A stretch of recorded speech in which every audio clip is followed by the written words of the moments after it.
কসবা আইন কলেজে অস্থায়ী কর্মী হিসেবে মনোজিতের চাকরির পুনর্নবীকরণ হয়েছিল 30শে আগস্ট 2024। সাউথ ক্যালকাটা ল কলেজে মনোজিতের চাকরির পুনর্নবীকরণ হয় 2024 30শে আগস্ট।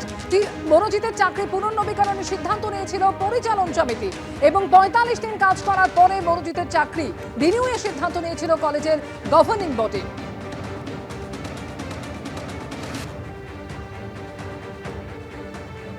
মনোজিৎ মিশ্র যিনি অ্যারেস্ট হয়েছেন, যিনি মূল অ্যাকিউজড, তিনি আপনার এই কলেজে কিভাবে যুক্ত?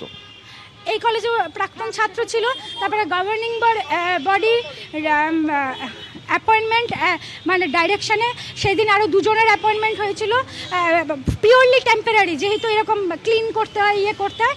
সেদিন ওর কোয়ালিফিকেশানটা যেহেতু অ্যাডভোকেট ছিল, বাকিদের কোয়ালিফিকেশান যেহেতু কম ছিল, ওকেও পিওরলি টেম্পোরারি হিসেবে কিছুদিনের জন্য রাখা হয়েছিল। কতদিন আগে? 45 দিন করে এরকম কিছু একটা। আমি জিবি প্রেসিডেন্ট স্যারকে জানিয়েছি, উনি বলেছে মানডেতে বসে মিটিংয়ে সব ঠিক না। মানে জিবি প্রেসিডেন্ট কেন? শ্রী অশোক কুমার দেব, তৃণমূল বিধায়ক অশোক। হ্যাঁ, ভাইস প্রিন্সিপাল নিজে বলছেন যে আপনার পরিচালন সমিতির সুপারিশে ওকে ওখানকার শিক্ষাকর্মী হিসেবে নিয়োগ করা হয়েছে। আমাদের কথা হচ্ছে সুপারিশ করার অপরাধ কিছু নয়, কার জন্য বলার কিছু অপরাধ নয়। ওর জন্যই বললেন কেন? আমি আমার মনে পড়ে না যে আমি কাউকে সুপারিশ করেছি। মনোজিৎ মিশ্র চাকরিটা হলো কিভাবে তাহলে? এটা বলতে, এটা তো যেটা বলছেন আপনি, সে তো অনেকে তো অ্যাপ্লাই করে, অনেকে তো কথা বলেন। হ্যাঁ, যেহেতু কলেজে এককালে পড়তো, সবাই জানতো এটা, কিন্তু চাকরি পাওয়ার জন্য অন্য কোনো উদ্দেশ্য ছিল না। আপনি ওর চাকরি সুপারিশ করেননি? আমি কাউকে সুপারিশ করি না। ভাইস প্রিন্সিপাল বলছেন ম্যানেজিং কমিটি করেছে, গভর্নিং বডি করেছে। আমি ম্যানেজিং করেছি ঠিকই, কিন্তু সুপারিশ তো করিনি। আর কসবার এই ঘটনায় দিকে দিকে প্রতিবাদ বিক্ষোভ চলছে এবং তা নিয়ে উত্তেজনার পরিস্থিতিও তৈরি হচ্ছে। যেরকম আজ এই কসবা ল কলেজের সামনে বিজেপির সঙ্গে রাত দখল অধিকার মঞ্চের সদস্যদের ধস্তাধস্তি বেঁধে যায়।